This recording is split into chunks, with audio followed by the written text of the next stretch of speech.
Assalamualaikum warahmatullahi wabarakatuh. Di video kali ini kita akan membahas mengenai transformasi linear.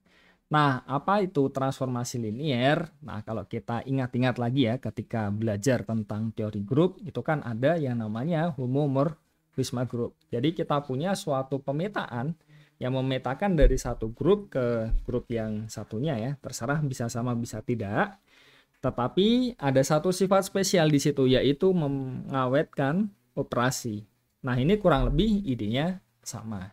Nah, jadi kalau kita perhatikan ya di suatu kasus yang nyata, nah akan lebih mudah ya. Jadi kalau kita punya suatu matriks di sini berukuran 2 kali 3, dan kalau kita ambil suatu vektor di R3, perhatikan bahwa hasil kalinya di sini, AX ini, ya dia akan jadi anggota R2. Padahal kita tahu R2 ini atas R, dia ruang vektor. Dan yang R3 juga atas R, itu juga ruang vektor. Jadi bisa kita lihat, ya kita sama saja bisa kita katakan memetakan dari suatu ruang vektor ke ruang vektor yang lain. Dan menariknya adalah ketika kita ambil dua buah vektor di R3, dan suatu skalar alfa ya di sini ya, akan berlaku dua sifat ini. Dan bayangkan kalau misalkan kita punya TA di sini dari R3 ke R2 ya kan. Dengan X ini kita bawa ke AX ya kan.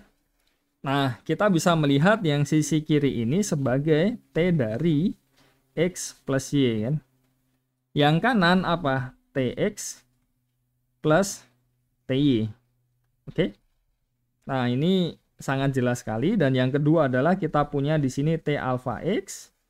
Kita bawa dia akan sama dengan T dari ya alpha kali TX.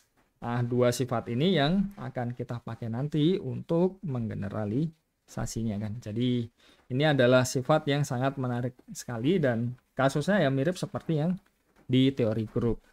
Nah, pertanyaan paling sederhana setelah ini adalah ketika kita punya matriks di sini kan 2 kali 3 kan. Dan di sini kita punya ini 3, ini 2. Nah, secara umum mungkin tidak kita menggeneralisasi dari Rn ke Rm. Ya, tentunya sangat mungkin.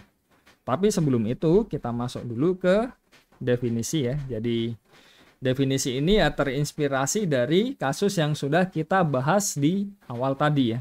Jadi kita punya pemetaan T itu dari Rn ke Rm, kita sebut dengan transformasi linear jika kalau kita ambil dua buah vektor di Rn dan alfa itu suatu skalar ya, jadi bilangan real di sini.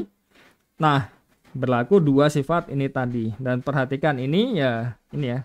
Jadi bisa dilihat ini terinspirasi dari kasus awal tadi kan.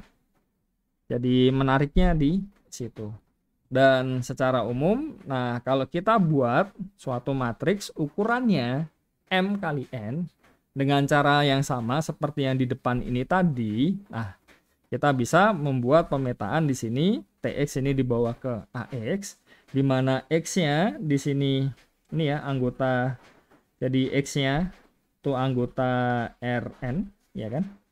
AX-nya di sini anggota Rm. Jadi ya ini jelas dia akan memenuhi dua sifat ini. Jadi ini adalah contoh pertama dari transformasi linear.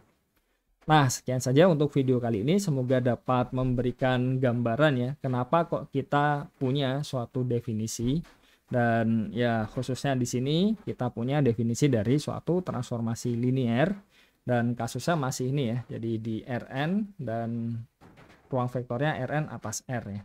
Oke, sekian saja untuk video kali ini. Semoga dapat dipahami dan semoga bermanfaat. Wassalamualaikum warahmatullahi wabarakatuh.